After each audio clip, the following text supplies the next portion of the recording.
ప్రార్థన చేసుకున్నాం. కళ్ళు మూసుకున్నాం. మహాపరిశుద్ధాన్ని పొందినాం తండ్రి. మమ్మల్ని మిక్కిలిగా ప్రేమించిన దేవానికి స్తోత్రాలు. ఈ రోజు ఇక్కడ కూడుకొని ఉన్నామంటే కేవలం నీ కొడుకు మాత్రమే. నువ్వు ఇచ్చిన ఈ యొక్క ప్రాణ త్యాగాన్ని బట్టి, నువ్వు ఇచ్చిన ఈ రక్షణ బట్టి, నువ్వు ఇచ్చిన ఈ యొక్క ఆశీర్వాదాన్ని బట్టి కృతజ్ఞతాస్తుతులు చెల్లిస్తున్నావు ప్రభువా. సమస్తం నీకే మహిమ ఘనత ప్రభావం కలుగుగాక. ఎంతమంది ఈ వాక్యాన్ని చూస్తున్నారు, వింటున్నారు, ఎంతమంది అయితే సమస్యల్లో, బాధల్లో, ప్రళయంలో పొందగలుగుతారో వాళ్ళ జీవితంలో అందరికీ ఆశీర్వాదం కలుగుగాక. ఆమేన్. హల్లెలూయా. ప్రైజ్ లార్డ్ అండి. దేవునికి మహిమ కలుగుగాక. మీరందరూ ఆశీర్వదించబడుగాక. మిమ్మల్ని అందరినీ దేవుడు ఏమని చెప్పమన్నాడంటే, యెహోవా చేత ఆశీర్వదించబడిన వారు అంటున్నాడు. ఆశీర్వించబడ్డవారు అంట మీరు యెహోవా చేత ఆశీర్వించబడ్డవారు. యెహోవా చేత ఆశీర్వించబడ్డవారు అంటే ఏ సమస్యలోనైనా, ఏ బాధలోనైనా, బంధంగా ఉన్నప్పుడు దేవుడు చూస్తూ ఊరుకోడు. మనిషిగా మనమే చూస్తూ ఊరుకోము, దేవుడు అసలు ఊరుకోడు అనమాట. అయితే ఏం చేయబోతున్నాడు అంటే, దేవుడు తానే మీ పక్షమున యుద్ధం చేయబోతున్నాడు. కనుక మీరు స్వతంత్రులుగా ఉండటానికి దేవుడు మీకు ఒక అవకాశం ఇస్తున్నాడు, ద్వారం తెరవబోతున్నాడు. దేవుడు తానే మీ పక్షం యుద్ధం చేయబోతున్నాడు. కనుక మీరు స్వతంత్రులు అవుతారు. ఆత్మ తానే కార్యం జరిగించదు. బాధపడుతున్న వారిని, ఎరిగి నరిగిన వారిని, బంధకాల్లో ఉన్న వారిని, బందీ గృహంలో ఉన్న వారిని నడిపిస్తున్నాడు. మొట్టమొదటి మాట మీకా 7:15. మీకా 7:15. ఐగుప్తు దేశంలో నుండి నీవు వచ్చినప్పుడు జరిగినట్టుగా నేను చెట్లకు అద్భుతములను కనబరుస్తాను. ఏమంటున్నాడు? ఐగుప్తు దేశంలో నేను వచ్చినప్పుడుగా జనులకు అద్భుతములు కనపరచబోతున్నాను అంటున్నాడు. అయితే ఎలాంటి అద్భుతాలు చేశాడు దేవుడు? నిర్గమకాండము 3:7. నిర్గమకాండము 3:7. మరియు యెహోవా ఇట్లనేను, నేను ఐగుప్తులలో నా ప్రజల బాధ తీర్చినట్టుగా చూచితిని. పనులలో తమను కష్టపెట్టు వారిని బట్టి వారు పెట్టిన మరణ వీటిని వారి దుఃఖములు నాకు తెలిసేయడం. కాబట్టి ఐగుప్తుల చేతుల నుండి వారిని విడిపించినప్పుడు ఆ దేశంలో నుండి విశాలమైన మంచి దేశములకు, అనగా కానానీయులకు, హిందీలకు, అమోరీయులకు, పెరిజీలకు, హివ్వీయులకు, యెబూసీయులకు నివాస స్థానమై పాలు తేనెలు ప్రవహించే దేశములకు వారిని నడిపించినప్పుడు దిగి వచ్చి ఏమంటున్నాడు అక్కడ? నేను నా ప్రజల బాధలు నిశ్చయంగా చూశాను. ఫస్ట్ ఏమంటున్నాడు? నేను నా ప్రజలకు అద్భుతాలు కనపరచబోతున్నాను. అయితే అద్భుతాలు అంటే అందరూ కూడా అద్భుతం అద్భుతం అంటారు. ఎలాంటి అద్భుతాలు దేవుడు చేశాడు అంటే, ఆయన పనుల్లో తమ్ముని, తన ప్రజలను కష్టపెట్టిన వారి నిమిత్తం వారు మొరమేలి కానానీయులకు, హివ్వీయులకు, పెరిజీలకు అని నివాస స్థలమైన దేశము అనగా పాలు తేనెలు ప్రపంచ దేశంలో మనకిచ్చుటకు ఆయన దిగుడు చెప్పాడు. ఆమె హల్లెలూయా. బాగా వినండి. ఇశ్రాయేలు ప్రజలు ఎన్ని సంవత్సరాలు బానిసత్వం చేశారంటే 400 ఏళ్ళు బానిసత్వం చేశారు. 400 సంవత్సరాలు ఇశ్రాయేలు దేవుణ్ణి వదిలిపెట్టి తమ పితల దేవుని విసర్జించేసి వదిలేసుకొని పట్టించుకోకుండా 400 సంవత్సరాలు వదిలేసిన తర్వాత వారు మొరపెట్టడం ఏడవటం ప్రారంభించినాక దేవుడు వాళ్ళ మొరణాలకించి ఆ బానిసత్వం నుంచి విడిపించడానికి తానే దిగి వచ్చున్నాడు. ఆమె హల్లెలూయా. దేవుని పిల్లలారా బాగా గమనించండి. ఈ రోజున నువ్వు అడిగితే, నీవు మొరపెడితే ఏ కార్యమైనా, అది ఎట్టి కార్యమైనా, ఎలాంటిదైనా ఇవ్వడానికి దేవుడు రాడా? ఆమె వస్తాడు. కానీ నువ్వేం చేస్తున్నావంటే మొరపెట్టుకోకుండా అనవసరమైన విషయాల్లో, అనవసరమైన పనుల్లో, నీకు అవసరం లేని వాటిలో నువ్వు మునిగి తేలుతున్నావు. కానీ అవసరమైనది మొత్తమైన ఒకటే, దాంతో నువ్వు మాట్లాడుతుందా? ఆమె హల్లెలూయా. ఎలాంటి బాధైనా, ఎలాంటి బంధమైనా దేవుడు నీ కోసం అది చేయడానికి ఇష్టపడుతున్నాడని నీకు తెలుసా? ఇశ్రాయేలు విడిపించిన దేవుడు నేను విడిపించడా? బాగా గమనించండి. మనకు స్వతంత్రం వచ్చి ఇప్పటికి మరి 78 సంవత్సరాలు, 78 సంవత్సరాలు వచ్చేసినాయి. అయినా తెల్లవాడు మనం వదిలిపెట్టేది 78 సంవత్సరాలు. మనం ఇంకా బానిసలుగానే ఉన్నాము. మనం ఇట్లా వదిలిపెట్టేలా కూడా ఈ రోజు కూడా చాలా మంది కుటుంబాల్లో, ఇళ్లలో, పనులు వ్యక్తి చాకరీ చేస్తున్న బానిసలుగానే ఉన్నారు. ఆ సంగతి గమనించండి.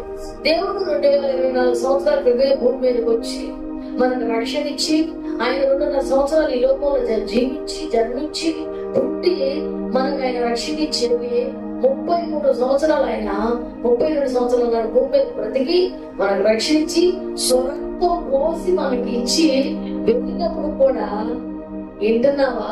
ఇంకా బానిసలమే. భర్త విషయంలో బానిసలమే, పిల్లల విషయంలో బానిసలమే, కుటుంబ విషయంలో బానిసలమే. ఇంకా అనేకమైన సమస్యలు, అప్పుల్లో, రోగాల్లో, బలహీనతలో, బాధల్లో, కష్టాల్లో, కన్నీళ్ళు బానిసలుగానే బ్రతుకుతున్నాం. ఏదో ఒక బానిసత్వం, ఏదో దానికి అప్పుకోవడం, ఏదో దానిలో బాధపడతాం. దేవుడు అంటున్నాడు, నేను నా స్వరక్తం ఇచ్చి నేను కన్నాను అంటున్నాడు. హల్లెలూయా. ఐగుప్తులోకి నేను తీసుకొచ్చాను, మేము పనులు కష్టపెట్టి. ఐగుప్తులు అంటే ఏంటి తెలుసా నీకు? ఐగుప్తులు అంటే మహాశ్రమం, ఐగుప్తులు అంటే బానిసత్వం, ఐగుప్తు అంటే విగ్రహారాధన, ఐగుప్తు అంటే పాపం, ఐగుప్తు అంటే వ్యభిచారము. దాని నుంచి విడిపించి ఆయన ఎలా విడిపించాడో చూపిస్తుంటే నువ్వేం చేస్తున్నావంటే ఇంకా శ్రమలోనే, ఇంకా బాధలోనే, ఇంకా బలయంలోనే కొట్టుమిట్లాడుతున్నావు. స్వతంత్రం వచ్చిందని అందరూ అనుకుంటున్నారు. కానీ దేవుడు ఎప్పుడో నీకు స్వతంత్రాన్ని ఇచ్చేస్తాడు. కానీ ఇంకా ఈ రోజు కూడా మన లోకానుసారమైన స్వతంత్రం వచ్చినప్పుడు కూడా 78 సంవత్సరాలు వచ్చిన ఇంకా నువ్వు బానిసలే. దేవుని పిల్లలారా, కుమారుడు, కుమార్తె, ప్రార్థనకి వెళ్తాంటే భయం, ఒకే చదువు భయం, పాటలు పాడాలంటే భయం, వదిన కూర్చున్న భయం, తనకంటే ముందుకి భయము, ఎక్కడికి వెళ్దామంటే భయము, ఇంకా భయం అనే బానిసత్వంలో నువ్వు ఇంకా మగ్గిపోతున్నావు. సంగతి తెలుసుకో. నా భక్తి ఏమంటాడు, నా పిల్లలు ఏమంటారు, నా కుటుంబం వాళ్ళు ఏమంటారు, లేదు నేను ఎటెండ్ వస్తే మా అమ్మాయి అంటారు, మా నాన్న ఏమంటాడు అని ఒక బానిసత్వంలో ఇంకా ఉన్నావు. లేదు అనుకుని నువ్వు ఈ స్వతంత్రం సెలబ్రేషన్ చేసుకుంటున్నావు, కానీ బానిసలోనే ఉన్నావు. తెల్లవాడు వదిలిపెట్టి చాలా కాలమైన నల్లవాడి బానిసత్వంలో ఇంకా ఉన్నావు. ఆమె హల్లెలూయా. నేను ఎవరికి ఇచ్చవసట్లా. ఆ బానిసత్వం నుంచి బయటికి రావాలంటే దానికి ముఖ్యమైన ఆయుధం ఏంటంటే ప్రార్థన జీవితం కలగాలి. ఎలా ప్రార్థన చేయాలి, ఏ విషయం చేయాలి, నాకు ఇల్లు లేదు, వాకి లేదు, అది లేదు, ఇది లేదు, నేను ఏం ప్రార్థన చేసేది, దేవుడిని ఆశీర్వదించలేదంటే దావీదు మహారాజు చెప్తాడు, కీర్తన గ్రంథం 103:1-2 వచ్చిన చూడ ఒకసారి. ప్రాణమా యెహోవాను సన్నిధించుము, నా అంతరంగమున సమస్తమా ఆయన పరిశుద్ధ నామమును సన్నిధించుము. నా ప్రాణమా యెహోవాను సన్నిధించుము, ఆయన చేసిన ఉపకారములలో దేనిని మరువకుము. ఆయన నీ దోషములన్నిటినీ క్షమించువాడు, నీ సంకటములన్నిటినీ కుదుర్చువాడు. సమాధిలో నుండి నీ ప్రాణములు విమోచించుచున్నాడు, కరుణా కటాక్షములకు నీ కిరీటముగా ఉంచుచున్నాడు. ఆమె హల్లెలూయా. అక్కడ అంటున్నాడు కీర్తనకారుడు, ఏమంటున్నాడు, నా ప్రాణమా యెహోవాను సన్నిధించుము, నా అంతరంగమున సమస్తమా ఆయన పరిశుద్ధ నామం సన్నతించము. నా ప్రాణమా యెహోవాను సన్నతించము. ఆయన చేసిన ఉపకారంలో దేనిని మర్చిపో. ఆమేన్. హల్లెలూయా. నీ ప్రాణమును దేవుడు సమాధిలో జీవించబోతున్నాడు. కరుణ కటాక్షములు నీకు దైవ గిట్టేగా దేవుడు నీకు పోతున్నాడు. ఆమేన్. హల్లెలూయా. అంటే దేవుడు ఈ లోకానికి వచ్చిన ఉద్దేశం ఏంటి? అసలు ఏం చేయడానికి వచ్చాడు? ఏం చేయడానికి వచ్చాడు? ఎలా నువ్వు కాపాడుతూ వచ్చాడు? ఆయన నీ ప్రాణాన్ని కూడా ఏం చేస్తున్నాడంటే సమాధిలో చేపిస్తున్నాడు. అందుకే ఆయన చేసిన ఉపకారాలు దేన్ని కూడా మర్చిపోము. ఇంకా కృప అనేకమైన సమస్యలు, అనేకమైన బాధలు, అప్పులు, దిగుళ్ళు, బాధలు, వేదనలు, కృంగిపోయి, కృషించిపోయి, వేదన పడి, బాధపడి, నశించిపోయి, నలిగిపోతున్నావా? దేవుని పిల్లలారా గమనించండి. దేవుని వద్దంటున్నాడు. నీకు కరెక్ట్ కాదు. ఎన్ని బాధలు వచ్చినా, ఎన్ని శ్రమ వచ్చినా, ఎన్ని ఆపత్తులు వచ్చినా, లోకంలో ఉన్నవాడు కంటే నాలో ఉన్నవాడు గొప్పవాడు అనుకుంటే దేవుడు ఈ రోజే నా మానసిక పనులు జరిపించబోతున్నాడు. ఈ రోజే బంధకాలను తప్పించబోతున్నాడు. ఈ రోజే అనేకమైన మాటల నుంచి, అనేకమైన శాపాల నుంచి, అనేకమైన వాటి నుంచి దేవుడు విడిపించబోతున్నాడు. జాగ్రత్త. ఆమేన్. దేవుడు ఎక్కిరించబడ్డు. అయినా వచ్చిన ఉద్దేశం ఏంటంటే లూకాసు వార్త 19:10 చూడండి ఒకసారి. లూకా 19:10 చూడమ్మా. నశించిన దాన్ని వెనక్కి రక్షించగలదు. మనిషి కుమారుడు వచ్చిన అతనితో చెప్పాను. ఆమె వెరీ గుడ్. హల్లెలూయా. దేనికి వచ్చినట్టు ఆయన లోకానికి? చెప్పండి, దేనికి వచ్చాడు? నశించిన దాన్ని. ఆమె హల్లెలూయా. నశించుచున్న ఆత్మల కోసం ఎవరు వెళ్ళేదారు, ఎవరు వెళ్ళేదారు. నశించుచున్నవారు నా దేశములో 100 కోట్ల పైగా ఉన్నారయ్యా.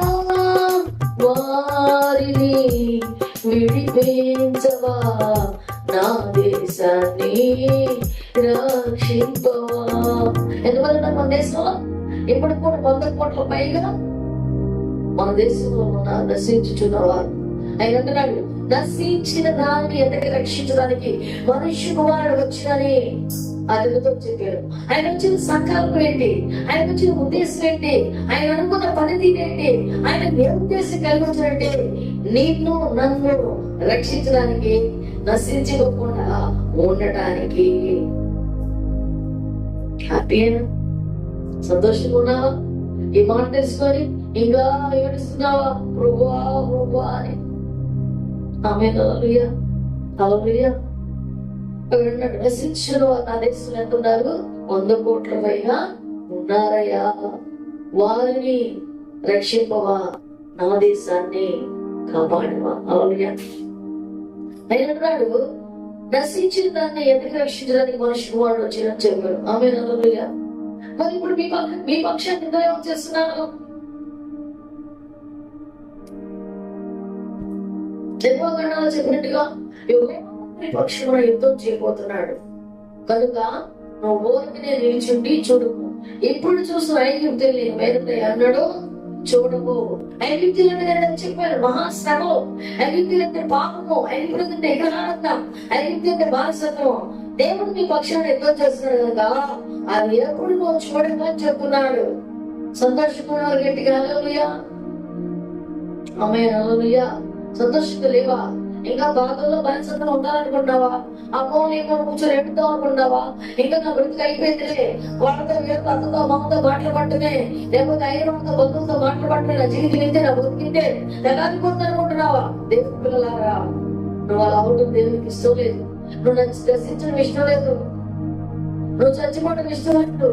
అప్పులు బాగైపోయి, నిందలు బాగైపోయి, అవమానాలు బాగాయి, అల్లరి బాగైపోయి, గొడవలు అయిపోయి, చదువులు సరిగా బయట పెట్టలేక చదువుకునే అనేకమైన సమస్యలు పెట్టి చదువుకునే కాదు అల్లరి చేశానని అలా పోయి చావుకు దగ్గరుకున్నావా? నేను చచ్చిపోదాం అనుకుంటున్నావా? దేవుడు అంటున్నాడు, అది కరెక్ట్ కాదు. నువ్వు నశించిపోవడం నాకు ఇష్టం లేదు. ఏ లేదంట? ఎవరికి ఇష్టం లేదు? దేవునికి. ఎందుకు ఇష్టం లేదు? ఎందుకు నశించుకోకూడదు? ఎందుకు ఇష్టం లేదు? ఆయన అంటున్నాడు, దేవుడు నువ్వు ఎక్కడికి వెళ్తే అక్కడే ఉన్నాడు. కీర్తన 139:13 139:13 చూడాలయ్యా. నా మృత విగ్రహంలో నీవే కలుగు చేసినవి, నా తల్లి గర్భమందు నన్ను నిర్మించిన వాడు నీవే. నీవు నన్ను కలుగు చేసిన వెనుక చూడగా భయములు ఆశ్చర్యములు నాకు పుట్టుచున్నవి. అందును బట్టి నేను నీకు కృతజ్ఞతాస్తుతులు చెల్లించుచున్నాను. నీ కార్యంలో ఆశ్చర్యకరములు, ఆ సంగతి నాకు బాగుగా తెలిసి ఉన్నది. నేను రహస్యమందు పుట్టిన నాడు, భూమి యొక్క అగాధ స్థలములలో విచిత్రంగా నిర్మింపబడిన నాడు, నాకు కలిగిన ఎముకలను నీకు మరుగై ఉన్నవి. ఏమంటున్నాడు? నా అంతర్గతములు కలుగు చేసిన వాడు నీవే, నా తల్లి కడుపు నన్ను పిండంలో నియమించిన వాడు నీవే. నన్ను కలుగు చేసిన వ్యక్తులు చూడగా నాకు భయం ఆశ్చర్యం కలుగుతుంది. దాన్ని బట్టి నేను కృతజ్ఞతాస్తుతులు చెప్తున్నాను. ఎవరి మీద ఎవరు బేస్ అవుతున్నారు, ఎవరు డిపెండ్ అవుతున్నారు, ఎవరు అంటున్నారు? ఎవరో ఏదో అన్నారు నేను చచ్చిపోతాను, భర్త అన్నాడు నేను వెళ్ళిపోతాను, భార్య అన్నాడు నేను చచ్చిపోతాను అంటే నేను పుట్టించిన వాడు దేవుడు, నేను సృష్టించిన వాడు దేవుడు. నువ్వు ఎవరి కోసం నీ ప్రాణత్యాగం చేయాల్సిన అవసరం ప్రభా, దాన్ని బట్టి నేను కృతజ్ఞతాస్తుతులు చెల్లిస్తాను ప్రభా. ఆమేన్, హల్లెలూయా. అని ఎప్పుడైనా దేవుడితో మాట్లాడేవా? నీ అందరంగా దేవుడు కోరుకుంటుందని తెలుసా? నువ్వు దేవునికి ఏమి ఇవ్వగలవు, ఏమి ఇవ్వగల పరిస్థితి ఉన్నావు, కానీ ఇవ్వగలిగింది ఏంటంటే నీ మనసు మాత్రమే. ఆమేన్, హల్లెలూయా. ఏంటి చూస్తున్నావు? ఇవన్నీ నీకోసమే మాట్లాడుతున్నా. ఈరోజు దేవుడు నీతోనే శుద్ధిగా మాట్లాడుతున్నాడు. నీకు తెలుసా? ఒకటే రోగాలు, ఒకటే బలహీనతలు, ఒకటే కూర్చోలేక, లేకపోలేక, నిలబడలేక, కడుపులో నొప్పి, కడుపులో వేదన, నడుము నొప్పి, నడుములో బలహీనతలు, అలాగా అనేకమైన సమస్యలతో బాధపడుతున్నాం. అయినా కానీ ప్రభువుని అడగట్లా, ప్రభుతో మాట్లాడట్లా. చెప్పండి, ఎందుకంటే దేవుడితో మాట్లాడలేకపోతున్నారు? ఆనాడు మన దేశం కోసం పోరాడిన మరి రాజకీయ నాయకులు కాదు వాళ్ళు, స్వతంత్ర సమర యోధులు. అయినప్పుడు కూడా వాళ్ళు కూడా కష్టపడి రాత్రనగా పగలనగా ఎంతో శ్రమపడి అడవుల్లో, కొండల్లో, గృహంలో మరి ఉండి పడుదల కలిగి తినకపోయినా 30, 40, 50 కిలోమీటర్లు పరిగెత్తి తెల్లవాడు తరిగొట్టి మన దేశానికి స్వతంత్రం తీసుకొచ్చారు. ఈ దేశంలో పుట్టిన నువ్వు, భారతదేశంలో పుట్టిన నువ్వు, స్వతంత్ర సమరయోధులు మరి పుట్టిన గడ్డపైన పుట్టిన నువ్వు ఏం స్వతంత్రం కలిగి ఉంటున్నావు, ఏమి హ్యాపీగా ఉంటున్నావు? కానీ ఒక విషయంలో గర్వించాలి, ఈ దేశంలో పుట్టినందుకు నువ్వు చాలా సంతోషించాలా. ఎందుకంటే అది ఈ భారతదేశం గొప్పదనం. అలాగే దేవుడు కలిగినందుకు నువ్వు ఇంకా సంతోషించాలి, ఎందుకంటే అది దేవుడు గొప్పదనం. దేవుడు తానే నీ పట్ల యుద్ధం చేయబోతున్నాడు. ఆయనే నీకు శ్రమల నుండి, బాధల నుండి, బలహీనతల నుండి, బంధకాల నుంచి విడిపించబోతున్నాడు.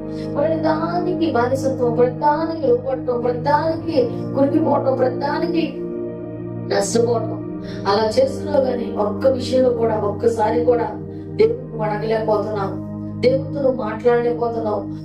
వాళ్ళ కోసం చేశారని వీళ్ళ మీద, వీళ్ళ కోసం చేశారని వీళ్ళ మీద, వాళ్ళ మీద మాట్లాడుతున్నావు. ఒకసారి నువ్వే మోసం చేసుకుంటున్నావు, నిన్ను నువ్వే ఆత్మహత్య చేసుకుంటున్నావు. అందుకే ఆయన అంటున్నాడు, ఆయన నీ పట్ల గొప్ప కార్యం చేయబోతున్నాను అంటున్నాడు. ఆమేన్, హల్లెలూయా, హల్లెలూయా. అక్కడ దేవుడు మాట్లాడుతున్న మాట ఏంటంటే, నువ్వు నశించిపోకూడదని, నువ్వు బాధపడకూడదని, నువ్వు ఏదైనా అయిపోతావేమో అని. అందుకే నేను పిండంలో ఉండగా నా కళ్ళు నేను చూసినాయా, నువ్వు నన్ను కలుగు చేసిన విధం చూడగా భయమును ఆశ్చర్యం కలుగుతుంది. దాన్ని బట్టి నేను కృతజ్ఞతాస్తుతులు చెల్లిస్తున్నాను. నీ కార్యంలో ఆశ్చర్యం, ఆయన ఎప్పుడు ఏం చేస్తాడో తెలియదు. ఎందుకంటే దేవుడు నీ కోసం ఏం చేస్తున్నాడు అన్నది, స్వతంత్రం ఇస్తున్నాడా, రక్షణిస్తున్నాడా, విడుదలిస్తున్నాడా, విలువిస్తున్నాడా అన్నది ఎవరికి తెలియదు, ఆయనకు తప్ప. చూడండి, మొదటి కొరింథీ 2:9 చూడండి ఒకసారి. దేవుడు తాను ప్రేమించు వారి కొరకు ఏ సిద్ధపరిచెను, అవి కంటికి కనపడలేదు, చెవికి వినపడలేదు, మనిషి హృదయంలో గోచరం కాలేదని రాయబడి ఉన్నది. మనకైతే దేవుడు వాటిని తన ఆత్మ వల్ల బయలుపరిచి ఉన్నాడు. ఆ ఆత్మ అన్నిటిని దేవుని మార్గములను కూడా పరిశోధించున్నాడు. ఒక మనిషికి సంగతులు అతనిలో ఉన్న మనుషాత్మకే గాని మనుషులలో మరి ఎవరికి తెలియదు. ఆమేన్, హల్లెలూయా. ఇందుని గురించి దేవుడు తాను ప్రేమించే వారి కోసం ఏమిస్తున్నాడు? స్వతంత్రం ఇస్తున్నాడు, రక్షణ ఇస్తున్నాడు, యుద్ధం చేస్తున్నాడు, బలహీనత నుంచి బాగు చేస్తున్నాడు, ఆరోగ్యం ఇస్తున్నాడు, ఆశీర్వాదం ఇస్తున్నాడు, విడుదలిస్తున్నాడు. మరి ఇన్ని ఇచ్చి ఇన్ని చేసిన దేవుడికి నువ్వు ఏమి ఇస్తున్నావు? చివరికి కనీసం కృతజ్ఞతాస్తుతులు కూడా చెల్లించలేని పరిస్థితిలో ఉన్నాడు.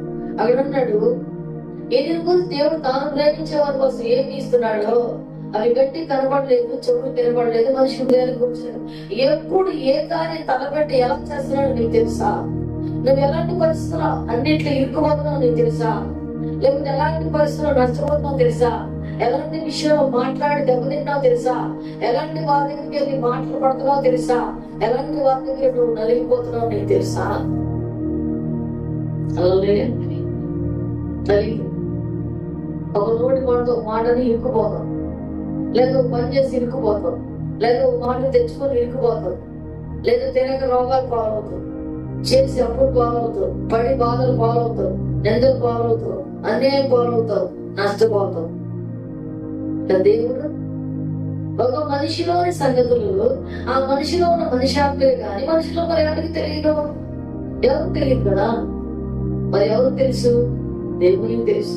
నీకేం చేయాలో, ఎప్పుడు చేయాలో, ఎలా చేయాలో, ఎంత ఇవ్వాలో, ఎలాంటి అమ్మాయిని ఇవ్వాలో, ఎలాంటి అబ్బాయిని ఇవ్వాలో, ఎలాంటి భర్తని ఇవ్వాలో, ఎలాంటి భార్యని ఇవ్వాలో, ఎలాంటి ఇల్లు ఇవ్వాలో, ఎప్పుడు బాగు చేయాలో ఆయనకు ఒకడికే తెలుసు. మనం ఏం చేయాలి? దాన్ని బట్టి కృతజ్ఞతాస్తుతులు చెల్లించాలి. నిన్ను నన్నే కాదమ్మా, లేదా భారతదేశాన్ని కాదు, ఈ యొక్క ప్రపంచాన్ని కాదు, సర్వ మండల సర్వ సృష్టిని, ఈ లోకం, ఈ యొక్క అనేకమైన జిల్లాలు, రాష్ట్రాలు, ప్రభుత్వాలు, లేకపోతే అనేకమైన దేశాలు, ఖండాలు, ఎక్కడైతే ఎన్ని చోట్ల ఉన్నాయో దేవుడు సర్వలోకమును ప్రేమించాడు. ఒక్కదాన్ని ప్రేమించాలా, ఒక్కదానికి విడుదల రాలా, ఒక్కదానికి స్వతంత్రం రాలా. ఆయన ప్రపంచ దేశాలు, ఖండాలన్నిటి కూడా లోకం అనగా ఈ భూమండలం మొత్తం, భూలోకానికి మొత్తం కూడా దేవుడు స్వతంత్రం అయిపోతున్నాడు. ఎందుకంటే దేవుడు ప్రేమమయుడు కనుక ఆ ప్రేమను అందిస్తున్నాడు. చూడండి ఒకసారి యోహాను సువార్త 3:16. దేవుడు లోకమును ఎంతో ప్రేమించెను కాగా ఆయన తన అద్వితీయ కుమారుడిగా పుట్టిన వారి యందు విశ్వాసం నుంచి ప్రతి వాడు నశింపగా నిత్య జీవం పొందినట్టు ఆయన అనుగ్రహించారు. లోకం తన కుమారుడి ద్వారా రక్షణ పొందడమే గాని లోకములకు తీర్పు తీర్చుటకు దేవుడు ఆయనను లోకంలోకి పంపలేదు. చాలమ్మా, హల్లెలూయా. దేవుడు లోకమును ఎంతో ప్రేమించారు. అయితే లోకానికి రక్షించడానికి గాని, లోకానికి విడుదలయడానికి గాని, లోకమును పాపం నుంచి, శ్రమల నుంచి, శోధం నుంచి, ఆటంకాల నుంచి, ఇబ్బందుల నుంచి విడిపించడానికి గాని, లోకమునకు తీర్పు తీర్చడానికి తన కుమారుడు లోకానికి పంపలేదు. మరి నువ్వు తీర్పు తీర్చడానికి నీకేం అధికారం ఉందని ప్రతి ఒక్కరు నేను తీర్పు తీర్చి, ప్రతి ఒక్కరు నేను సాడి చెప్పి, ప్రతి ఒక్కరు కూడా ఎలా పడితే అలా మాట్లాడగలుగుతున్నావు? నీకేం అధికారం ఉంది? దేవుడే లోకాన్ని తీర్పు తీర్చడానికి రానప్పుడు నీకేంటి? వీళ్ళంట వాళ్ళంట, వాళ్ళంట వీళ్ళంట. దానివల్ల లాభం ఏంటి? ఎవరిని ఏం అనకూడదని బైబిల్ చెప్తుంది. దేవుడు ఒక భారతదేశాన్ని కాదు, లేకపోతే ఒక అమెరికానే కాదు, ఒక రష్యా కాదు, ఒక ఇండియా కాదు, పాకిస్తాన్, ఇది ప్రపంచ దేశాలు మొత్తం, ఈ లోకము, సర్వ మండల, సర్వ లోకము, సర్వ సృష్టిని కూడా ఆయన ప్రేమించాడు. అందుకే దేవుడు లోకమును ఎంతో ప్రేమించాడు కనుక ఎంతో బానిసత్వంలో, ఎంతో బాధలో, బలహీనతలో, ఎంతో శ్రమల్లో ఉంది కనుక వాళ్ళందరినీ కూడా ఆయన రక్షించబోతున్నాడు. ఆమె హల్లెలూయా, హల్లెలూయా, హల్లెలూయా. చాలా మంది అంటారు, ప్రభు ఇక్కడ ఉండకపోతే మాకు సమస్యలు వచ్చినాయి, ప్రభు లేకపోవడం వల్ల సమస్యలు వచ్చినాయి, ప్రభు ఉంటే సమస్యలు రావు అని. ఆమె హల్లెలూయా. ఆ మాట కూడా నిజమే. చూడండి యోహాను సువార్త 11. మార్త యేసుతో, ప్రభువా నీవు ఇక్కడ పుట్టిన ఎడల నా సహోదరుడు చావుకుంటును. ఇప్పుడైనను నీవు దేవుని ఏమడిగినను దేవుడు నీకు అనుగ్రహించినని ఎరుగుదనని. ఆమె హల్లెలూయా. అక్కడ ఏమంటుంది? 11 యోహాను సువార్త 11:21 ఏమంటుంది? మార్త యేసుతో, ప్రభువా నీవిక్కడ ఉండిన ఎడల నా సహోదరుడు చావుకుంటును. అంటే మార్త సహోదరుడు చనిపోవడానికి రీజన్ ఎవరంట? ప్రభు లేకపోవడం. చాలా మంది జీవితంలో, ఇళ్లలో, క్యాలెండర్ లో, బొమ్మ రూపంలో, వాగ్దాన రూపంలో ఉంటాడు, కానీ నిజానికి ఆయన అక్కడ ఉండడం. కానీ నేను ఉండవలసింది ఎక్కడంటే నీ మనస్సులో ఉండాలి, నీ మైండ్ లో ఉండాలి, నీ ఆలోచనలో. ఎంత పెద్ద క్యాలెండర్, ఎంత పెద్ద పొట్టకు, ఎంత పెద్ద పట్టకు లాభే లేదు. ఉండవలసి చూడంటే నీ మనస్సు, నీ హృదయం. అక్కడ ఏమంటారు? ప్రభువా నేను ఇక్కడ ఉండిని అట్లా నా సహోదరుడు చావుకుండడు. ఇప్పుడైనా దేవుని ఎవరైనా దేవుని ఇస్తాడు. ఆమె హల్లెలూయా. అని తన సహోదరుడు చచ్చిపోవడానికి రీజన్ ఏం చెప్తున్నామా? ప్రభు లేకపోవడం వల్ల అంటుంది. మరి ఇశ్రాయేలు ఏమంటున్నారు? ప్రభు లేకపోవడం వల్ల మాకు ఈ దుఃఖము అంటారు, మాకు ఈ కష్టాలు. అందుకే వాళ్ళ దుఃఖములో వాళ్ళ మూర ఆయన విన్నాడు. ఆయన అన్నాడు, మీ మొర నేను వింటిని, ఐగుప్తులో మీరు పెట్టిన మొర నేను విన్నాను కనుక నేను ఆకాశం నుంచి దిగి వచ్చి మిమ్మల్ని కానానికి నడిపిస్తున్నాను అంటున్నాడు. హల్లెలూయా.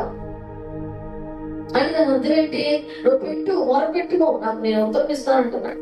33:3 అంటున్నాడు, నాకు మొర పెట్టుకు నేను నీకు ఉత్తరం ఇస్తాను. నువ్వు గ్రహింపులైన గుణాత్మకమైన సంగతులు ఎప్పుడైతే మొర పెట్టగలిగేవా, ఎప్పుడైతే ప్రార్థన చేయగలిగేవా, ప్రార్థన నన్ను ముఖం చేసుకుని మూలం కూర్చోవడం కానీ నీక్షము ధ్యానించి మాట్లాడగలిగి ప్రార్థన చేయగలిగి దేవుడితో మాట్లాడగలిగితే నీకు ఎటువంటి ఏ విషయం కొరతలు ఉండవు అంటున్నాడు. ఏ సమస్య అయినా, నీ పంట విషయంలో, నీ పొలం విషయంలో, నీ చేతి విషయంలో, నీ పై విషయంలో కూడా ప్రార్థన గొప్ప కలిగి ఉండాలి. ప్రార్థన చేయాలి. ఎందుకంటే దేవుడు లోకముని ఎంతో ప్రేమించను. నేను ప్రజలకు అద్భుతంగా కనబడుతున్నా తన మన ఒక హిందువుకి, క్రిస్టియన్కి, ముస్లిం గారి బైబుల్ ఎక్కడ రాసలేదు. మనము వర్గాలు మనం చెప్తాం ఏమని, హిందువుకి లేదు, క్రిస్టియన్కి లేదు, ముస్లింకి లేదు అని చెప్తాం. కానీ మొత్తం ఒకటే అంటున్నాడు దేవుడు. హల్లెలూయా. ఆయన అంటున్నాడు, దేవుడు లోకం ఎంతో ప్రేమించిన, అందులో హిందువులు, క్రిస్టియన్, ముస్లిం లేరా? ప్రజలకు నేను అద్భుతాలు కనపరుస్తాను. నేను ప్రజలకు అద్భుతాలు కనపరుస్తాను. ఐగుప్తు నుండి వచ్చినప్పుడు వాళ్ళకి నేను అద్భుతాలు కనపరుస్తున్నాను అన్నాడు. అప్పుడు అందులో వాళ్ళు లేరా? ఏం మాట్లాడుతున్నావు? ఏం తెలుసుకుంటున్నావు?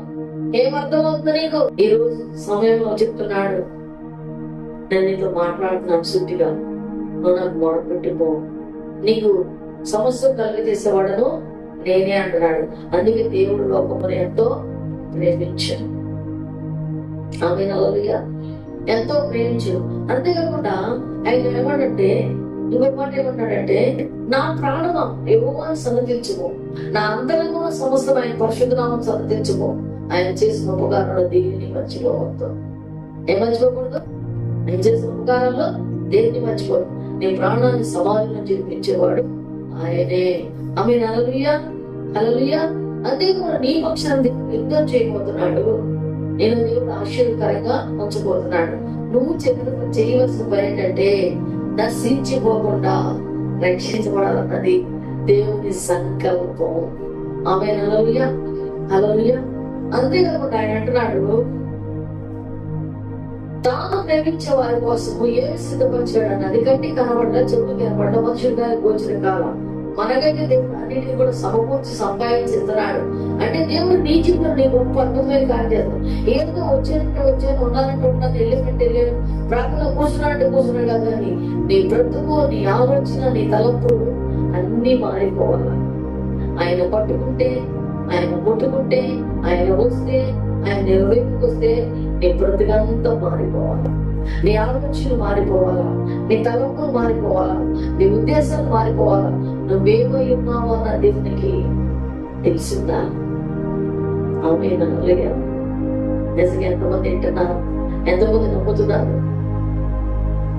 లేక ఇచ్చిన కుమారుడిని పడిపోయినప్పుడు అబ్రహాము మాట్లాడినాడు, ఇచ్చిన నీవే పలికోరగా తెచ్చి నీకు అర్పించిన అబ్రాములా అన్నాడు. అని అయ్యో 100 సంవత్సరాలు అయ్యా నాకు, నువ్వు 7 కొడుకు నుంచి మళ్ళీ అంటున్నావా అని అడగలా. దాన్నే అంటారు దేవుని ఎదురు పోల్చుకోము, భయభక్తులు కనబడటం అంటే. ఆమె హల్లెలూయా. హల్లెలూయా. నీకెందుకు ఈరోజు స్వతంత్రం లేకపోయింది? యెహోవా నీ పక్షం ఎందుకు చేసినప్పుడు, ఆయనే నీకు స్వతంత్రం ఇచ్చినప్పుడు నీకు ఎందుకు స్వతంత్రం లేకపోయిందంటే, నువ్వు ప్రభువును ఆనుకొని జీవించకపోవడం వలన, ప్రభుత్వం ఉండకపోవడం వలన, ప్రభుత్వం ఉండకపోవడం వలన నీకు స్వతంత్రం లేదు. స్వతంత్రము 70 సంవత్సరాల క్రితం వచ్చింది, కానీ నేను ఇంకా ఇప్పుడు రాలేదు. అది ఇప్పుడు వచ్చింది, నేను ఎన్నాడు నీకు స్వతంత్రాన్ని ఇచ్చాడు. అది ఏంటమ్మా అంటే, చూడండి ఒకసారి 2 కొరింథీ 3:17. ప్రభువే ఆత్మ, ప్రభు యొక్క ఆత్మ ఎక్కడ నిండులో అక్కడ స్వాతంత్ర్యం నిండులు. మనమందరూ ముసుగులేని ముఖముతో ప్రభు యొక్క మహిమను అడ్డము వలె ప్రతిఫలింప చేయొచ్చు. ఏమంటాడు అక్కడ? ప్రభువే ఆత్మ, ప్రభు యొక్క ఆత్మ ఎక్కడ ఉండునో అక్కడ నీకు స్వతంత్రం ఉండును. అంటే స్వతంత్రం నాకు లేదు అంటే ఇంట్లో స్వతంత్రం లేదు, తిరిగి స్వతంత్రం లేదు అంటే దేవుని ఆత్మ కలిగి నీవు లేవు అని అర్థం. ఆత్మ జ్ఞానాన్ని, ఆత్మ తెలివిని, ఆత్మ నీకు అనేకమైన విషయాలను బోధించింది. యెషయా గ్రంథము 11:2, యెషయా 11:2 ఆత్మ నీకు ఏమి ఇచ్చిందో, ప్రభు ఆత్మ ఎక్కడ ఉన్నాడు అక్కడ నీ స్వతంత్రం ఉండవు. నీ తల్లి దగ్గర నీకు స్వతంత్రం లేదు, నీ తండ్రి దగ్గర నీకు స్వతంత్రం లేదు, అన్నదమ్ముల దగ్గర స్వతంత్రం లేదు, గవర్నమెంట్ దగ్గర స్వతంత్రం లేదు, పక్కన దగ్గర స్వతంత్రం లేదు, అత్తమామ దగ్గర స్వతంత్రం లేదు. అంటే ఏం లేదు, దేవుని ఆత్మ నీకు లేదు అని అర్థం. అయితే ఆత్మ ఉంటే నీకు ఎట్లా ఉండదు అనేది చూడు ఒకసారి. యెహోవా ఆత్మ జ్ఞాన వివేకములకు ఆధారముగా ఆత్మ, ఆలోచన బలములకు ఆధారముగా ఆత్మ, తెలివిని యెహోవా ఎల్ల భయభక్తులను పుట్టించే ఆత్మ అతని మీద నిలిచించాలి. ఏమంటున్నాడు అక్కడ? యెహోవా ఆత్మ జ్ఞాన వివేకులకు ఆధారం ఆత్మ, యెహోవా ఆత్మ తెలివి బలములకు ఆధారం ఆత్మ, యెహోవా ఆత్మ జ్ఞాన వివేచనకు ఆధారం ఆత్మ, అంతేకాకుండా ఆలోచన బలములకు కూడా ఆధారం ఆత్మ అతని మీదకి వచ్చును. ఆమె అంటే ఏంటి? ఎప్పుడు ఏం మాట్లాడాలో, ఎలా మాట్లాడాలో, ఎలా పడితే అలా మాట్లాడుతూ ఉంటారు. ఏది పడితే చాలా మంది అలా మాట్లాడచ్చా, మాట్లాడకూడదు, ఏం మాట్లాడాలి, ఆలోచన తెలివి బలము ఇచ్చే ఆత్మ. అంటే నీకు దీనిలో బలం ఉంది, ఆలోచన తెలివి ఉంది, శక్తి ఉంది, అంతేకాదు స్వతంత్రం కూడా ఉంది. అంటే నువ్వు ఎవరి ఎందుకు భయభక్తులు కలిగి ఉండాలా? యెహోవా అంటూ ఎవరి పక్షాన ఉండాలా? దేవుడి పక్షాన. దేవుడే నీ పక్కన ఎదురు చేయబోతున్నాడు. ఇది మొదలుకొని నిరంతరము ఆయన నీకు తోడుగా ఉండబోతున్నాడు. అయితే ఇది మొదలుకొని సమస్తము దేవుడు నిన్ను ఆశీర్వించబోతున్నాడు. ఇప్పుడు చూసిన ఐగుప్తీయులు నేను వేదన నువ్వెన్నడూ చూడు. ఐగుప్తీయులు అంటే మహాశ్రమలో అవి ఎప్పుడు చూడమని దేవుడు చెప్తున్నాడు. అయితే నీ చుట్టూ కూడా దేవుడు ఆత్మ ఖచ్చితంగా ఉండబోతుంది కనుక సమస్తము దేవుడు నిన్ను ఆశీర్వించబోతున్నాడు. ఎందుకంటే ప్రభు ఆత్మ ఎక్కడ ఉండునో అక్కడ స్వతంత్రం ఉండును, స్వాతంత్రం ఉండును.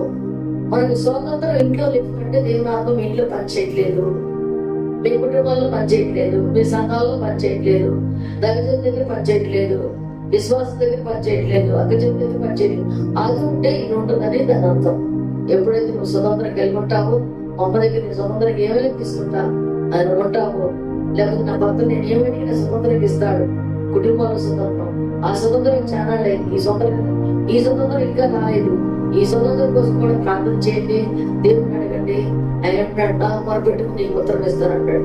ఆయన ఉత్తరం నుంచి సమాధానం ఇచ్చి నిన్ను మరి సత్యం నుంచి సమసత్యం నడిపించి స్వతంత్రంగా చేయండి కాక ఆయన ఆత్మ ఎక్కడ ఉండదో అక్కడ నీకు స్వాతంత్రం ఉండదు. ఈ వాక్యం దేవుడు దీవించగాక చిన్న ప్రార్థన చేద్దాం. కనిపిస్తుంది మహాపురుషుడా, ఘనమైన వాడా, మమ్మల్ని ఘనంగా ప్రేమించిన వాడా, నీ స్తోత్రాలు. ఎంతమంది అయితే వాక్యం విన్నారు, ఎంతమంది అయితే చూశారు, ఎంతమంది అయితే ఆలోచించారు, ఎంతమంది హృదయాల్లోకి తెలియదో అది 30 60 భరించే దయచేసి దీవించి ఆశీర్వించి ప్రతి కుటుంబంలో, ప్రతి జీవితంలో, ప్రతి పథకాలను నిర్మించి సమాధానము స్వతంత్రం కలుగును గాక.